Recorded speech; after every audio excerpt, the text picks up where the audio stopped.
श्रीमद् भागवत गीता अध्याय 2 श्लोक 66। संबंध में पीछे के 2 श्लोकों में जो बात कही है उसी को आगे 2 श्लोकों में व्यतिरेक रीति से पुष्ट करते हैं।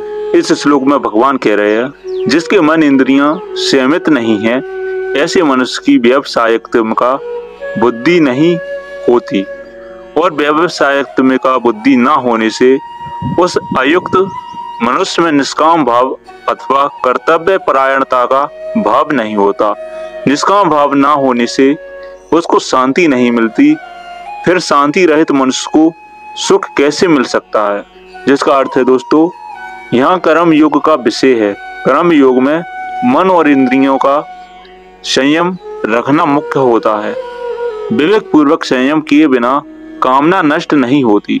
कामना के नष्ट हुए बिना बुद्धि की स्थिरता नहीं होती।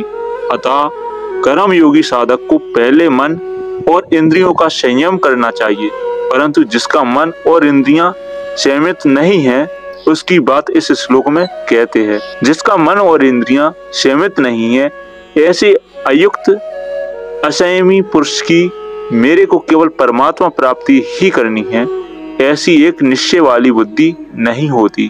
कारण कि मन और इंद्रियां संयमित न होने से वह उत्पत्ति विनाशशील सांसारिक भोगों और संग्रह में ही लगा रहता है।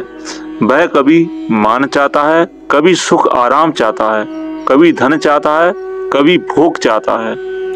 ऐसे इस प्रकार उसके भीतर अनेक तरह की कामनाएं होती रहती हैं, इसलिए उसकी बुद्धि एक निश्चय वाली नहीं होती। जिसकी बुद्धि व्यवसायित्मका नहीं होती उसकी मेरे को तो केवल अपने कर्तव्य का पालन करना है और फल की इच्छा कामना आसक्ति आदि का त्याग करना है ऐसी भावना नहीं होती। ऐसी भावना न होने में कारण है अपना ध्येय स्थित न होना।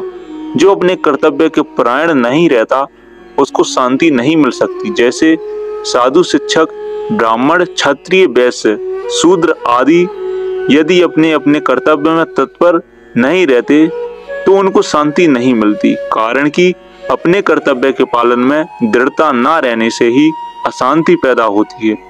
जो अशांत है वह सुखी कैसे हो सकता है? कारण कि उसके हृदय में हर दम हलचल होती रहती है। बाहर से उसको कितने ही अनुकूल भोग आदि मिल जाए तो भी उसके हृदय की हलचल नहीं मिट सकती, अर्थात वह सुखी नहीं हो सकता। तो हमारा श्लोक यहीं पे समाप्त होता है। मिलते हैं अगली वीडियो में, जब तक के लिए